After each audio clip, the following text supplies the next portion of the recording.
Gerald, muito obrigado pela sua participação aqui no Fronteiras da Ciência.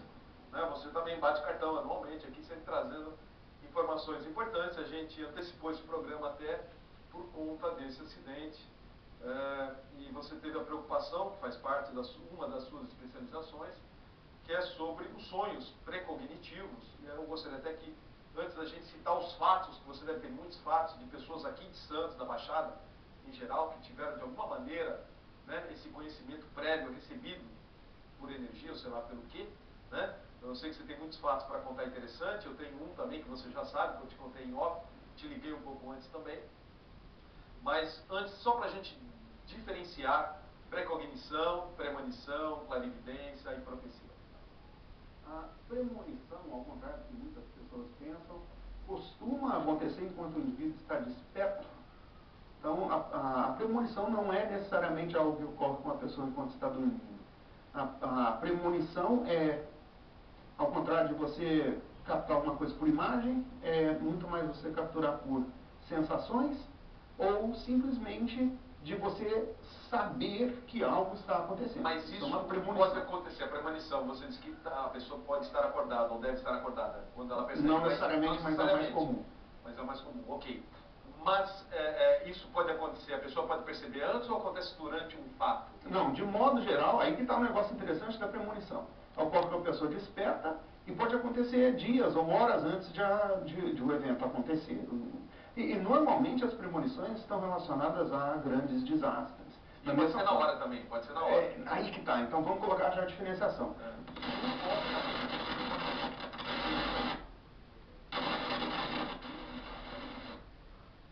que acontece?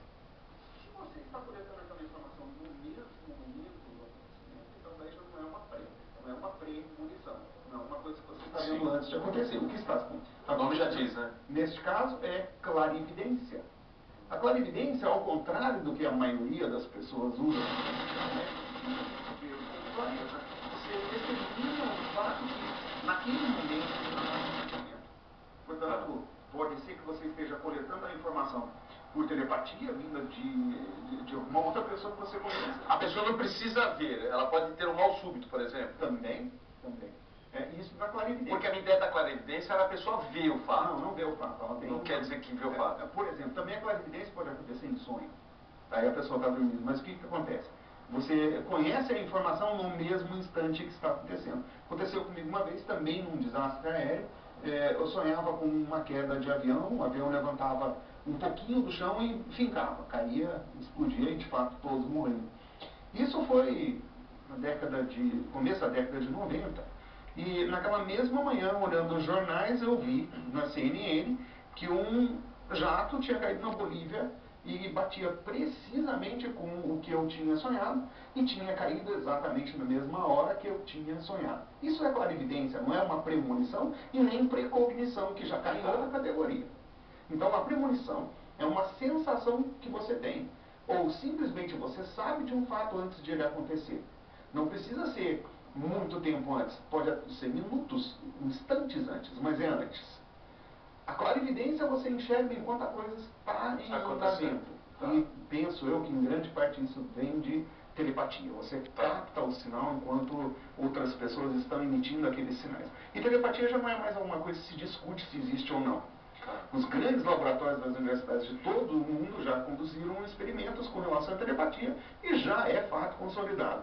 Você, mais vezes do que a mera chance ou o mero acaso, acerta na telepatia. Então, eu posso falar, se você está lá num experimento laboratorial usando o baralho, mais vezes do que a mera chance, o indivíduo que está recebendo a informação telepática acerta qual é a carta que está na mão do pesquisador do que estatisticamente seria o caso. Então, ele acerta mais vezes do que não. É uma margem estatística não muito alta, mas é comprovado. Então a telepatia existe, eu acho que clarividência trabalha ou ocorre paralelo com esse fato. E a precognição? A precognição já é um outro campo que, de novo, eu acho que é como eu brinquei, farinha do mesmo saco, mas a precognição ocorre 60% a 70% das vezes, às vezes até um pouco mais que isso, mas 60% a 70% das vezes enquanto o indivíduo dorme. E ocorre 60% a 70% das vezes nos sonhos das pessoas. Isso é precognição. E a precognição, a palavra significa entendimento prévio ou conhecimento prévio. Isso é o que significa precognição. Uma faixa muito pequena dos nossos sonhos é precognitiva. Um número muito pequeno deles é precognitivo. Então vamos dizer assim, se você tem ao longo de uma noite 30 sonhos, você vai lembrar apenas de uma pequena parcela deles. E apenas uma pequena parcela desses que você lembrar vai ter conteúdo pré-cognitivo. E que é interessante isso, porque o que efetivamente acontece, e muitos céticos duvidam, mas porque os céticos duvidam não quer dizer que seja... Não quer que seja verdade. Não quer dizer que não seja verdade. É verdade. Mas, Vero, nesse caso que foi um acidente aqui na nossa região, evidentemente, que deixa todo mundo consternado com a situação, nos abala mais, evidentemente, e você teve a preocupação, então, de fazer um levantamento de pessoas que, porventura, tiveram, então, sonhos precognitórios. Eu tive uma espécie de aranda, vai. O que aconteceu foi o seguinte, um colega meu, foi aluno nosso aqui na universidade anos e anos atrás, educador, jornalista, ele entrou em contato comigo minutos depois da coisa acontecer, e eu digo minutos assim, dentro da hora em que aconteceu, ele disse, lembra daquelas descrições, daqueles sonhos que eu fiz meses atrás, da queda de avião em Santos? Meses atrás. E eu falei, E ele já tinha te falado isso, então? Meses atrás ele me falou, eu vou tentar colocar em março mais ou menos a conversa. Acho que foi em torno de março a conversa. Esse ano ainda, então. Este ano. Então, ele levantou a bola.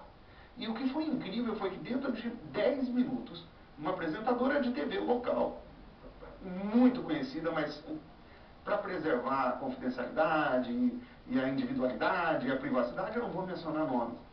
Essa apresentadora de TV entrou em contato comigo minutos depois dele e disse, que horror, essa noite eu sonhei com voos rasantes de muitos aviões.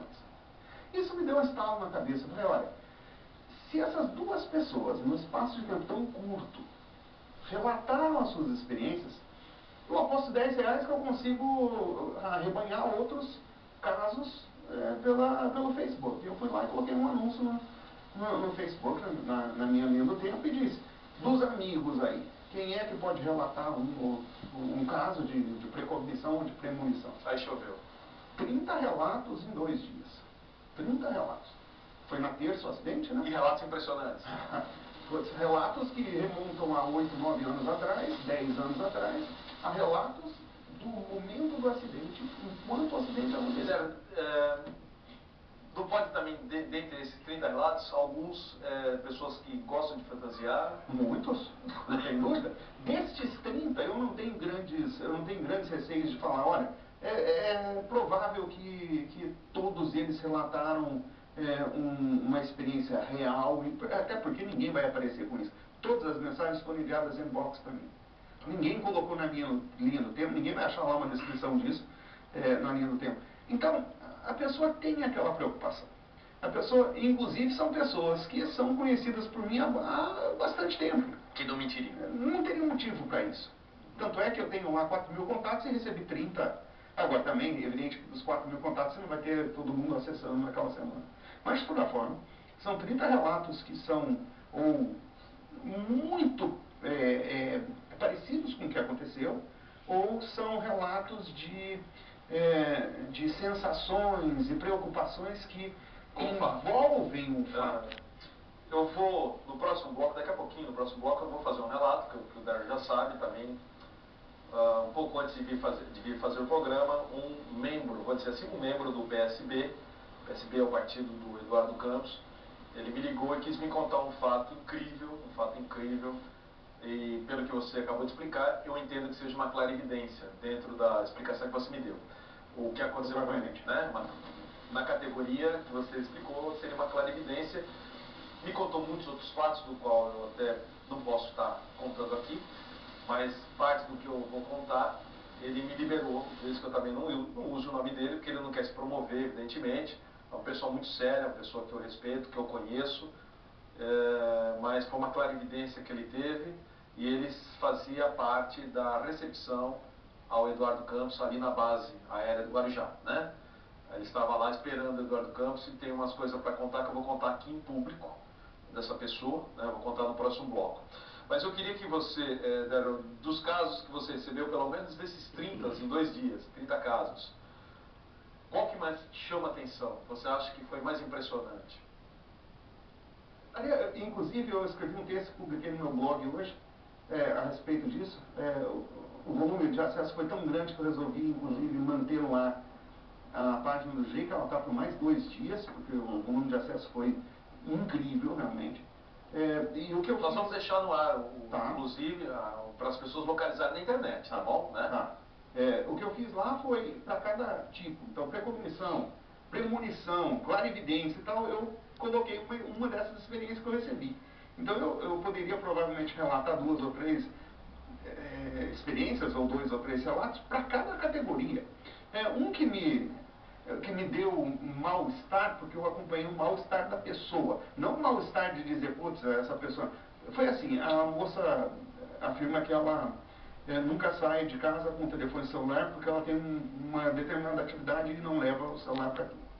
E aquele dia ela tinha a premonição que ela deveria levar o celular, que ela deveria levar porque ela ia precisar daquilo. Mas, contrariando a premonição, ela jogou o celular na cama e foi embora. Pegou um ônibus, quando desceu do ônibus, foi testemunha ocular do avião passando a uns 100 metros por cima da cabeça dela e fincando lá. Então ela estava entrou no ônibus e eis que ela testemunhou o fato. Ela falou, eu tinha que ter trazido o celular, esse celular eu podia entrar em contato com o jornal.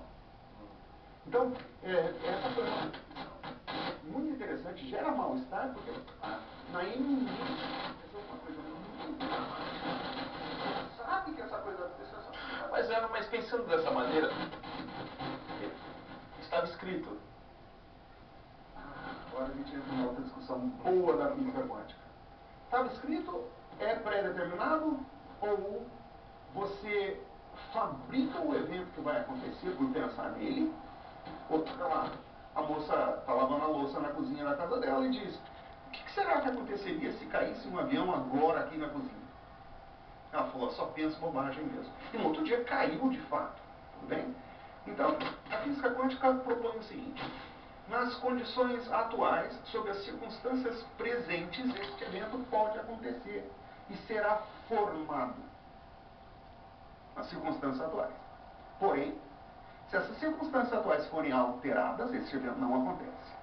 Portanto, dentro dessa teoria, o pré-determinismo não existe. Se você correr para as outras linhas filosóficas importantes, você vai encontrar o pré-determinismo, que entra em direto conflito com a questão do livre-arbítrio. O pré-determinismo. Ela sabia que aquilo ia acontecer. Bom, talvez naquele momento fosse inalterável aquele evento. Num dos sonhos que eu recebi como descrição dos eventos, a moça fala, eu sonhei com isso e orava todos os dias, porque afinal das contas, o meu desejo era que não acontecesse, mas eu sabia que não podia ser alterado este fenômeno. E ia acontecer. Então, eu orava para as pessoas que iam ser atingidas pelo desastre. Perfeito. Tá? Bom, nós vamos continuar o papo no segundo bloco. Deixa eu só dar um comunicado do